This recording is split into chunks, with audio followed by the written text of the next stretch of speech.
Namens Cobouw, Vernieuwing Bouw en NEVI organiseren wij voor jullie dit event. Waar uiteindelijk uiteraard Dean Kashiwagi de belangrijkste spreker zal zijn. Dean, could I ask you to take the floor? Thank you. What is best value procurement? It's when things are transparent. It's when everybody wins. It's for efficiency, not only in what we do, but with everyone else. It's when vendors make more money, but the project cost goes down.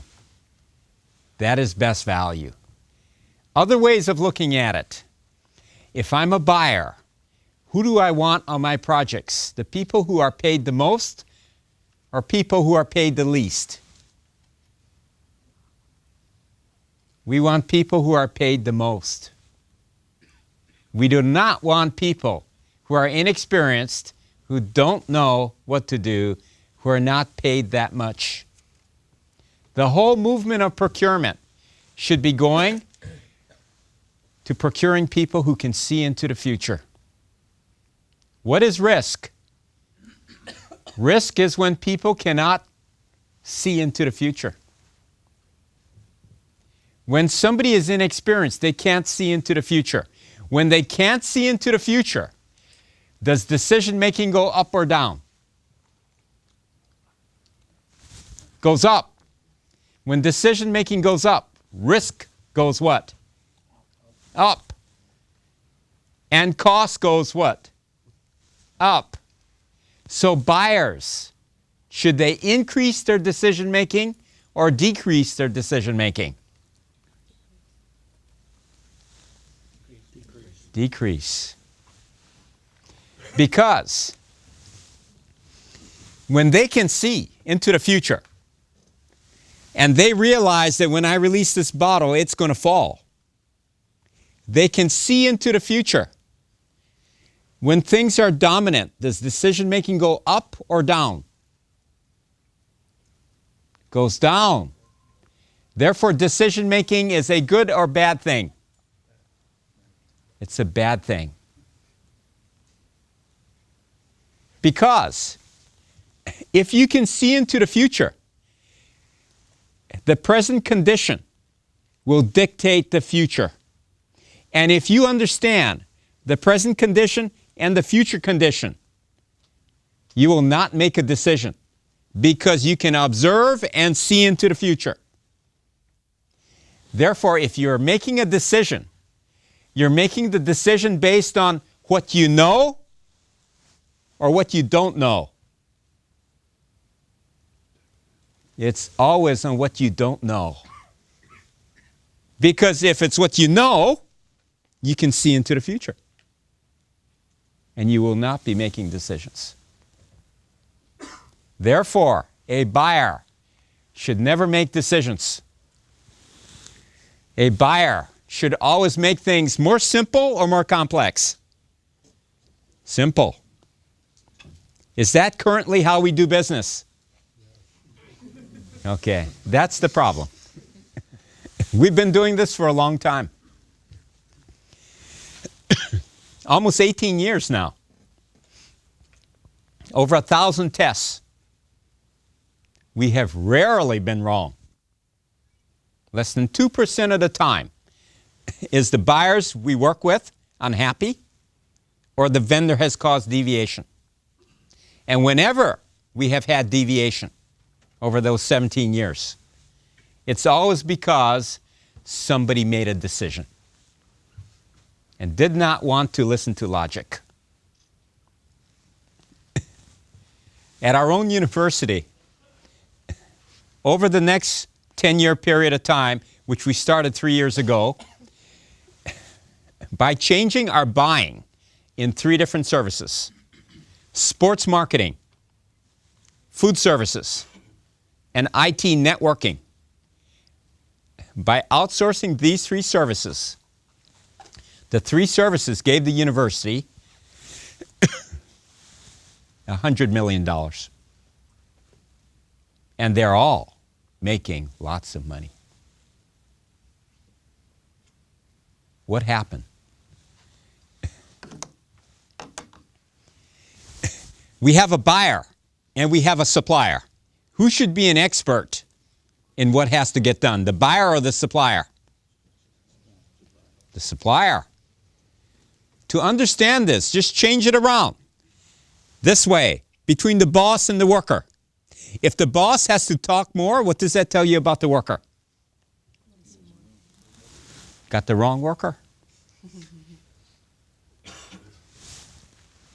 The buyer and the supplier. If the supplier is the expert, the supplier should be doing the talking. If the buyer is doing the talking, what do we have? Very simply, micromanagement. And whenever you have micromanagement, is it win-win? No, it's win-lose. The cost goes up or down? Up, and the value goes down. And this person gets paid more or less when the boss is doing this to him. Less. Why? Because a true expert would never stay there. They would leave. So the only people who put up with this situation are who?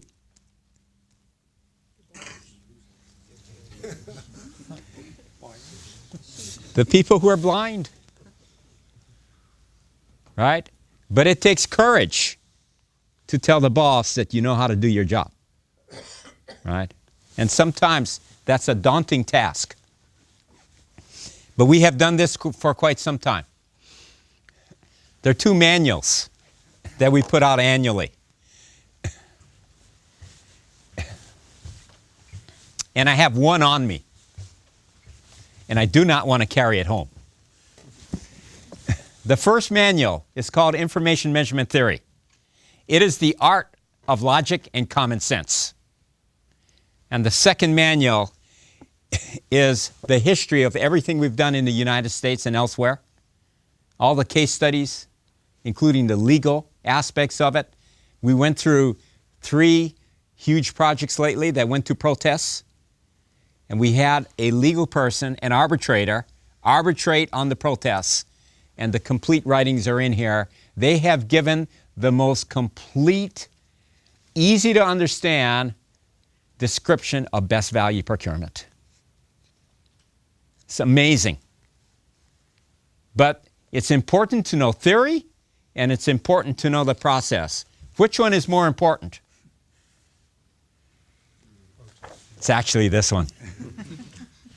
Because if you're smart and you can see, you can make up your own process based on common sense. That's all that is the use of common sense. And that's what we're here to convince you today. Is that common sense and logic is more important than knowing an exact detailed process. Why? If you know common sense, what to do becomes what? Obvious from observation. Right? And that's what best value truly is. It's common sense. So you can use it in all kinds of procurements. What's the key here? We're trying to reduce costs, but not just any cost. We're trying to reduce waste, which means efficiency, which means more listening, less talking. Very hard for human beings. We want to shift the risk and control. When somebody is an expert and they can see into the future and they know what's going to happen before it happens, how much risk do they have? They have none. The only risk an expert has is somebody who they don't control trying to tell the expert what to do or stopping them in some way. A true expert has no risk. This has been confused over years. Now everybody thinks on every project we have risk. Not if you hire an expert. When you hire somebody who doesn't know what they're doing, you have to manage, direct, and control. Best value is when we replace management, direction, and control with the alignment of expertise. So when we use expertise, the need to manage goes down. So, when management goes down, communication goes which way? Okay. When this increases, communication increases or decreases? Decreases. So, simply put, in the supply chain, we cut off communications. So if the boss stopped talking to the worker would have to do what now? They would have to know what to do. And if the worker didn't know what to do, which means they're not qualified, what would happen to the worker? Couldn't do anything. They have to leave. So in a supply chain now, if we don't tell the workers what to do or the vendors what to do, what kind of vendors now would remain in that industry? Only ones that knew what they were doing. The buyer and the vendor. Who is the expert? The vendor. So who knows what to do? Who writes the contract?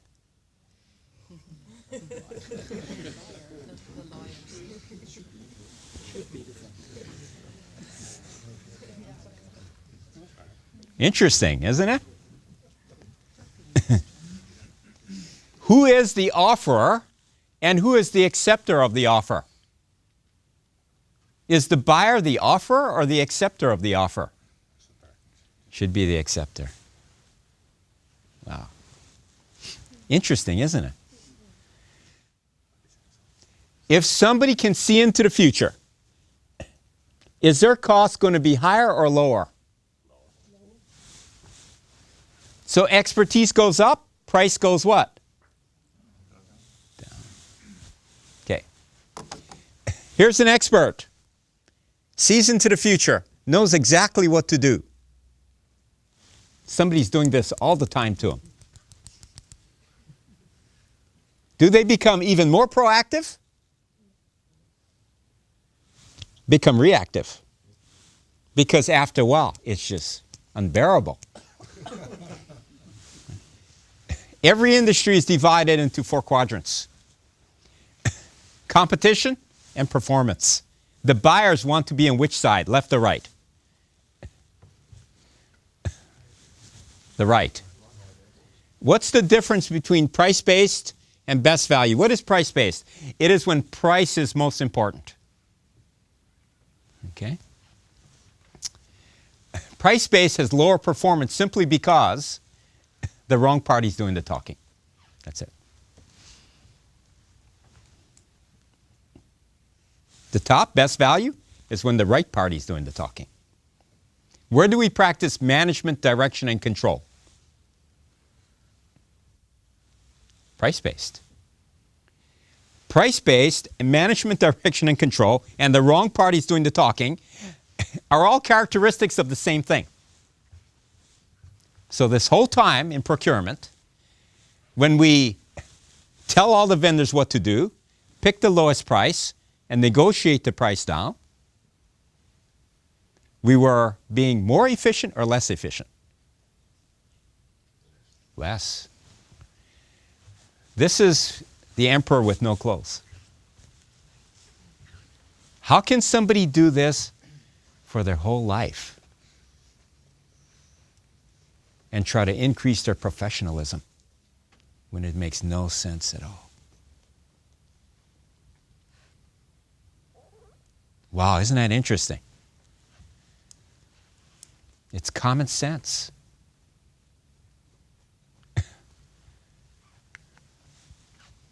But we thought we'll do the same thing, only we'll just change it a little. We can make little changes like talking more or making our directions more clear. But it's actually a logical problem. And it's huge. And those of you who have seen me before know one of my favorite slides is the result of what happens when we do business this way. Because when one party is telling the other party what to do, the only way they can tell them is by using minimums. And all the suppliers quickly turn the minimum into a maximum and drive it the other way. By the logic of our structure, everyone's thinking about who? Themselves. Everybody's in the survival mode. Now, the funny part about this is vendor number one, very high performance, very low risk. They're smart. Risk goes up on a project, their price goes which way? Up. So a buyer comes to them and says, in order to get this project, you have to lower your price. So in the vendor's mind, they're saying low price, high risk or low risk? Low risk. Okay. So I give you a low price, there's low risk. Who do I send to your project? My best guy, my smartest, most visionary guy? No, because there's no risk. Anybody can do it. I send you an inexperienced guy. We didn't realize when we tell them to lower the price, we're actually telling them that they don't have to what? Think. And so just commonplace things that take thinking and processing, we see that suppliers don't have. Am I correct? Has anybody seen a supplier do something and say, who in their right mind would do that? Or not take care of that? Or not think about that? The number one flaw in all the delivery of services is the lack of what? There's something else. It starts with a P in English. It's planning. In fact, do more people plan before they do something or just get into it? It's a human issue. We see them at school. We give them an assignment. We tell them to get together and think about it first. No, they want to do something right away. People do not plan before they do something. And why don't they plan? Because they cannot see into the what? Future. They think it's not possible. So I can just do something right now and get away with it. Our delivery system has actually encouraged people not to think, not to plan, and to become reactive. People are divided in two main categories on the extremes. One is lack experience, cannot see into the future. These people are reactive and make more decisions. And because they're making decisions and they can't see ahead, the only person that they understand is who? So people who are reactive will make more decisions and they'll act in their own best behalf. Why? Because they don't have the capability to understand other people, other supply chain members, and think in their behalf. It's a lack of capability. These people cannot see. Therefore, we have to give them more instructions or less instructions? More. More detailed or less detailed? And if we leave something out, what will happen? They're not responsible. The extreme is somebody who looks at it from beginning to end. They know they have to have a plan first, and the plan has to be implementable. They realize, because they can see, they have expertise and experience, they realize they have no risk with themselves. The only risk they have is the risk of the other people who do they not control, who they have to interface with. These people realize that they must have a plan that includes risk mitigation of risk that they don't control, because that is their only risk. These people naturally have the capability to think of who? Others. So do we have more blind people or more visionary people in our industries? Blind. Therefore, when we looked at this 17 years ago and we said, how do we get and help the blind people become visionary? We said we can't depend on people because there are too many blind people. What's another solution? Can we change people? How many of you are married? Okay. What's the ability to change another person? Is that like a good goal in life? No, it's impossible. So how do we get from this side to this side if we can't change the people? We have found out that if we created a structure that has some logic involved in it, we can help blind people see. So we know that we're going to have blind people. The structure we put in place will help the blind people see without changing them. And they will perform much better than they could normally. That structure is best value. So what are we trying to do here? We get the people who can see the farthest, and then we put them in a structure that draws them into the future. When you draw them into the future, they would ordinarily never go there. But we make them think about the future before they start. And all of a sudden, they start creating a plan that helps everyone, that mitigates the risk that other people bring. And that is what best value is. To understand we have a problem, using this simple diagram. On the vendor-supplier side, we have visionary people who have experience and expertise. Is their pay higher or lower? When we bring them in a situation where we as buyers tell them what to do, give them directions, ignore their expertise, does their production go up or down?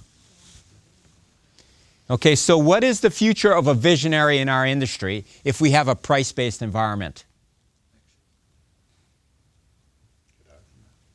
Yeah, we're killing anybody who can think. Our structure of how we deliver is doing it. It's not a personal thing. Isn't that interesting? So if you're in the buyer market and you see responsibility, accountability, and skill level going down, and you have to be in the industry for 15 more years, what are you going to see in 15 years? Go into the future. What are we going to see in 15 years? Wow. The more we do this, the more we have to do more admin and not our job. The more all experts really will disappear. Worse than that, how many of you have teenage kids? Do our teenage kids have more patience or less patience? They're like an electronic age. They depend on processing to come from what? The electronics. That's the most amazing thing. So we have this problem going on. They watch as visionary experts get frustrated in this environment. And what is their motivation now? To stay up longer at night and study, to become better at what they do, to think of other people. What kind of life are they going to have?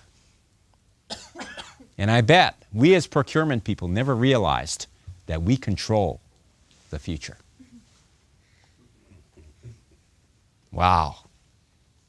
How many of us want to repent? To change?